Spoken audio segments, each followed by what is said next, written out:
எல்லாருக்கும் வணக்கம். Welcome back to our channel simply Sophie. நாம் இன்றைக்கி வெஜ் கறி தோசை எப்படி பண்ணுறதுன்னு தான் பார்க்க போகிறோம். வீட்டில் இருக்க சிம்பிளான இன்க்ரீடியன்ட்ஸ் வச்சு நீங்கள் வந்து இந்த வெஜ் கறி தோசை பண்ணி நான் வந்து இதில் வந்து சோயாபீன்ஸ் சோயா சங்க்ஸ்ன்னு சொல்லுவாங்களே அது வச்சு ஆட் பண்ணியிருக்கேன். நீங்கள் வந்து இதில் காளான் பன்னீர் என்ன வேணாலும் ஆட் பண்ணிக்கலாம். இதில் நான்வெஜ் கூட நீங்கள் ஆட் பண்ணி செஞ்சுக்கலாம். இதுக்கு தேவையான பொருள் எல்லாமே வெறும் வெங்காயம், தக்காளி, சோயா சங்க்ஸ், அப்புறம் ஒரு எக்கு வந்து ஆப்ஷனல் தான். உங்களுக்கு யூஸ் பண்ணால் யூஸ் பண்ணலாம், இல்லை வேண்டான்னா தேவையில்லை.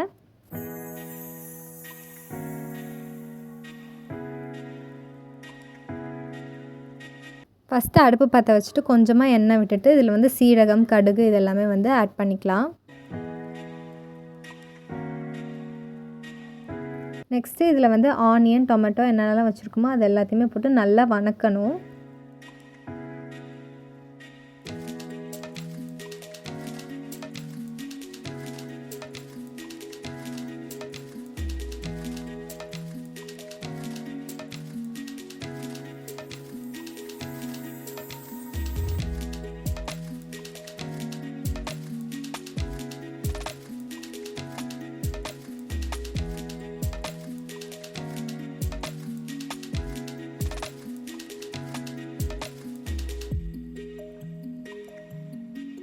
இந்த போர்ஷன் ஃபுல்லாக நல்லா வணங்கினதுக்கப்புறமா நம்ம எடுத்து வச்சுருக்க எல்லா மசாலாவும் இதில் ஆட் பண்ணிக்கலாம். ஸ்பைஸ் வந்து கம்மியாக இருக்குன்னா நீங்கள் எல்லாமே இதில் வந்து கம்மியாக போடுங்க. நான் எல்லாமே இதில் 1 டீஸ்பூன் ஆட் பண்ணிவிட்டு அதுக்கப்புறமா சோக்டு சோயா வந்து ஆட் பண்ணியிருக்கேன்.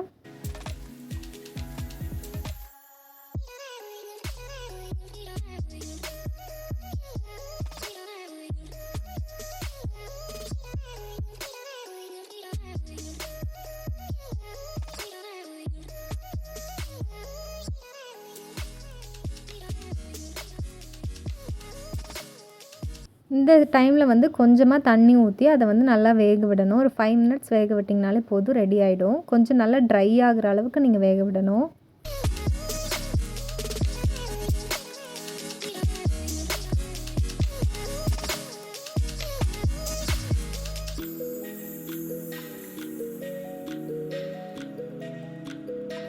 இப்போ வந்து ஒரு தோசைக்கல்ல தோசை பேட்டர் வந்து எடுத்து நல்லா மொத்தமாக ஊற்றிக்கோங்க. ஊத்தப்பத்துக்கெல்லாம் எப்படி ஊற்றுவாங்களோ அந்த மாதிரி நம்ம ஊற்றணும்.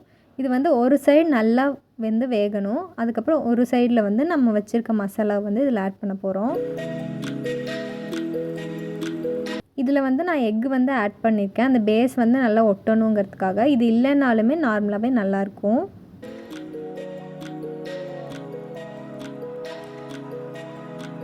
அண்ட் ரொம்ப வந்து மீடியம் ஃப்ளேம்லேயே வச்சு இதை நீங்கள் பண்ணிங்க அப்படின்னா நல்லாவே சாஃப்டாக வெந்து வரும் தோசை.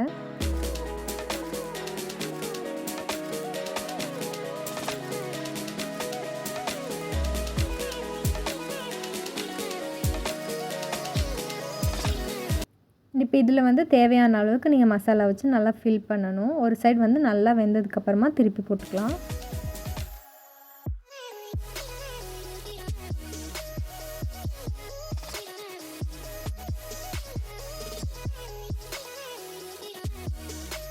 அண்ட் இதில் வந்து பார்த்திங்கன்னா நான் சின்ன சைஸில் இருக்க சோயா வந்து எடுத்திருக்கேன். நீங்கள் இதே பெருசையும் கூட யூஸ் பண்ணிக்கலாம்.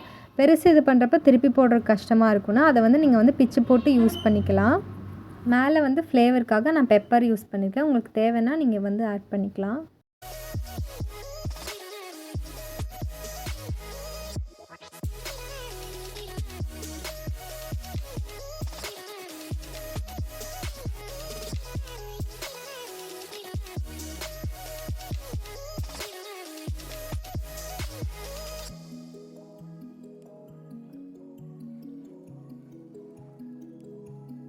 இது வந்து நான் பெரிய சோயா சங்க்ஸில் வந்து இது ஆட் பண்ணி செஞ்சது. இது வந்து நான் பிச்சு போட்டு பண்ணியிருந்தேன். இதுவுமே நல்லா சூப்பராக தான் இருந்தது.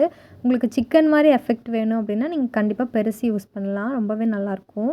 நீங்களும் வீட்டில் ட்ரை பண்ணிட்டு எப்படி இருந்ததுன்னு சொல்லுங்கள். இந்த வீடியோ உங்களுக்கு பிடிச்சிருக்கு அப்படின்னா மறக்காமல் லைக் பண்ணுங்கள், ஷேர் பண்ணுங்கள். உங்களோட ஃப்ரெண்ட்ஸுக்கும் சப்ஸ்கிரைப் பண்ண சொல்லுங்கள். தேங்க்யூ.